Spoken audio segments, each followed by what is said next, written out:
We mentioned the California Environmental Quality Act earlier, which is the state's main environmental law. And the law we're talking about, another law we're talking about, the Sustainable Communities Act, provides for some fast track or CEQA relief, loosening environmental regulations around land development. Stuart Cohen, is that a good idea to, in some cases, relax environmental laws that get in the way of development? Well, CEQA, and this is where the environmental community really has come a long way in about 10 or 15 years in understanding that we need to think, if we're going to take on things like climate change, we can't only worry about some very local environmental impact. And so that CEQA relief finally got support from the environmental community. It was part of the deal. It's what the developers really wanted out of SB 375. It's really the linchpin of what made this work. The perverse consequences were that when you had an infill project, you were forced to analyze whether you can basically mitigate your environmental impacts by building a less dense project on the site or by building it further out in some greenfield, funny enough. And it would say, yes, there will be less local air pollution if you build lower density. And then the local community can say, you see, they're building the highest impact development possible. This is outrageous from an environmental perspective, while we continue to send all these people to live in Tracy and drive in every day. So what SB 375 does, it has basically 3 different levels of exemptions, but at a most basic level, if a residential development project, and it really focuses on residential, fits in with the Sustainable Communities Strategies map, essentially, it won't have to do those basic analyses, kind of look at a lower density project on the site or consider it elsewhere. If it's a small project that's right by transit, doesn't have historic preservation issues, or has some amount of affordability or park space, or a really an ideal kind of project, it may qualify for a full exemption. It'll be a smaller handful of projects, but it's really what Mike described as this huge burden and risk will get greatly reduced, especially for the smaller projects that are so hard to happen. Stuart Cohen is Executive Director of Transform, a transit advocacy group. Mike Ghielmetti, is that going to be good for business? Less environmental red tape for you to get buildings constructed? The short answer is yes. The longer answer is I think this notion of the ideal project is somewhat of a unicorn. It maybe doesn't exist. So the right amount of affordable housing with no hazardous materials or historic structures or the open space. There's a whole bunch of filters it needs to go through, and I think very few projects at the end of the day will qualify. That being said, I like the intent, I like the direction, and I think it's a very good first step in order to carve out that exemption that fits within this regional thinking. I mean, the travesty of CEQA isn't that it exists, because projects should have to mitigate.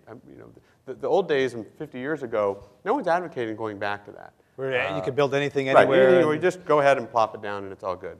No one's advocating going back to that, but right now, as Stuart pointed out, I mean, I had a big project that was very controversial in Oakland along the water. It was called Oak to Ninth, and it was 3,100 units, and mixed income, mixed use, retail, marina, et cetera, parks, environmental remediation, transit. It was held up by a number of national organizations as a model of sustainability. That being said, the local folks, that we always like to call them NIMBYs, not in my backyard, they came out and said, well, air quality and all these other issues that are out here, but as Stuart pointed out, and I met with the executive director of the Sierra Club, and he said, well, wait, if you didn't build this here, how many acres would it take in Tracy? That was his very first answer. And what would be the air pollution there? And why can't you get credit for that in the CEQA process? And the answer is because CEQA doesn't provide for it, at least as currently written. And it's an amazing point. What about the regional traffic? What about the regional air pollution? What about all the regional impacts? And those aren't there.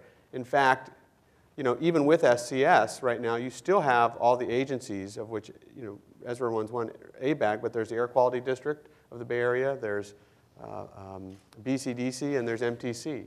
And so that's the Bay Conservation and Development Commission and the Metropolitan Transportation Commission. Yes, alphabet soup. Yes. So right now, they sometimes have or are promulgating policies that may be in direct conflict with each other and or with SCS. The Air Quality District set a CEQA standard for greenhouse gases, and where, which really leads, not greenhouse gases, particulate, thank you. Yeah. And it makes it harder for us to build infill because it raises the threshold for which my CEQA review, the Environmental Quality Act review, has to occur in many cases.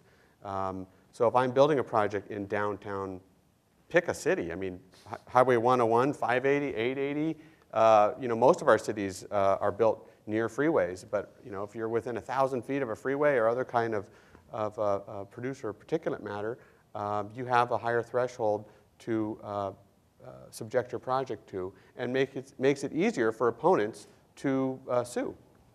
Ezra Rapport, is that fair that the air people say, what about the air? The water people worried about the water, then the other people worried about this. It's a lot of hoops to jump through for a developer to get a job through the process. Yeah, it makes it virtually impossible to develop. And I think the policy conflicts need to be resolved at another level, and not when an individual project comes forward. I mean, you can't expect an individual project to say, how are you going to solve sea level rise for this city? I mean, that's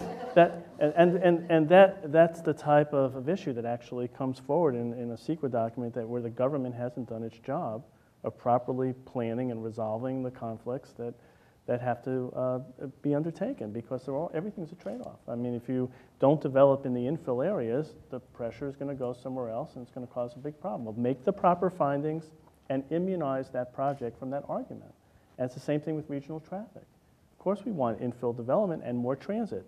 That's also going to cause more traffic in the cities, but that's an expected outcome of this type of development. It provides more resources for transit, actually. So that should be taken off the table for individual projects. And the sustainable community strategy is the platform by which we can solve these problems if we properly invest our money in planning and get these issues resolved.